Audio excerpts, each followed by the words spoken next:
अब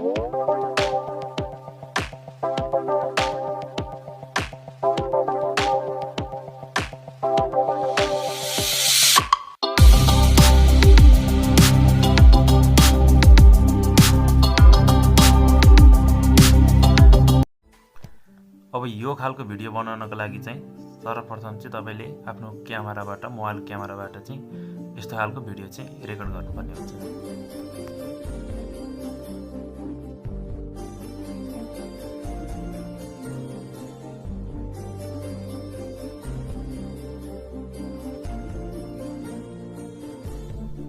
भिडियो बनाउँदा चाहिँ तपाईले अब कति लामो भिडियो बनाउनुहुन्छ त्यही अनुसार चाहिँ भिडियो बनाउनुहोस्। अब तपाईको भिडियो सुट भइसकेपछि अब काइनमास्टर एप्समा आउनुहोस् र एप्स ओपन गर्नुहोस्। मैले चाहिँ भिडियोलाई चाहिँ ब्याकग्राउन्ड रिमुभ गरेको छु क्यापकटबाट। तपाईहरुले पनि आफ्नो भिडियोलाई क्यापकटबाट ब्याकग्राउन्ड चाहिँ रिमुभ गर्न सक्नुहुन्छ। मैले क्रिएट न्यू गरे र रेशियो 16:9 को रेशियो चुज गरेर आफूले सुट गरेको भिडियोलाई मैले एक्सपोर्ट गरिदिएको छु र यो भिडियोमा चाहिँ मैले ब्याकग्राउन्ड रिमुभ गरिसकेको छु। त्यसैले यहाँ अगाडिको ब्याकग्राउन्ड छैन। अब मैले चाहिँ यहाँ युट्युबबाट डाउनलोड गरेको ग्रीन स्क्रिन वाला स्टिलेटन डान्स गरेको भिडियो चाहिँ यहाँ म एक्सपोर्ट गर्दै छु। यो चाहिँ तपाईहरुले युट्युबबाट ल्याउन सक्नुहुनेछ र यसलाई कट गरेर नचाहिने भागलाई चाहिँ यसरी हाल्दिनुहोस् र यसलाई ड्र्याग गरेर अगाडि लानुहोस्।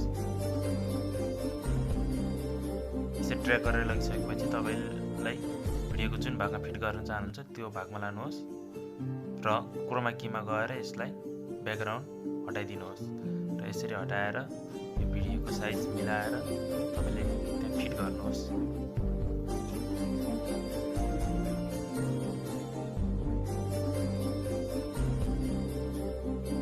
अब कस्तो भयो यसलाई एकचोटि बजाएर हेरौँ।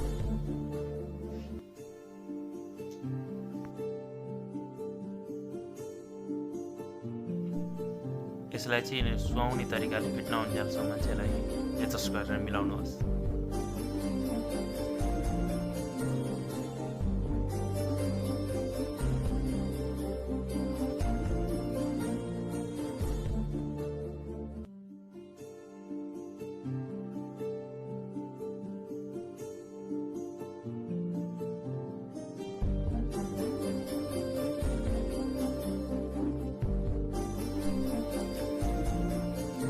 अब म्युजिकमा आउनुहोस् र तपाईलाई मन लागेको म्युजिक चाहिँ एड गर्नुहोस्। मैले यहाँ कट गरेर म्युजिक राखेको छु। यो म्युजिकलाई म एड गर्नेछु।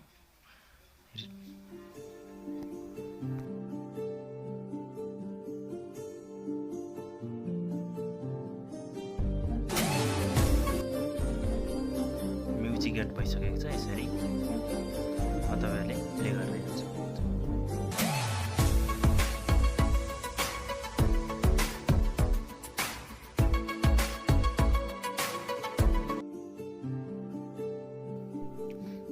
भिडियो रेडी भइसकेको छ र अब यसलाई सिम्पली सेभ गर्छु। सेभ गर्दा चाहिँ यसको क्वालिटी सेभ गर्ने अनुसार गर्नुहोस्। थोरै बढाएर यसरी बढाएर सिम्पली सेभ गर्नुहुन्छ र यसले थोरै टाइम लिएर सेभ हुन्छ। यो तपाईहरुलाई यो भिडियो कस्तो लाग्यो मन पर्यो भने लाइक कमेन्ट शेयर मेरो च्यानललाई सब्स्क्राइब गरिदिनु होला र आगामी दिनहरुमा म यस्तै नयाँ भिडियोहरु ल्याउने छु।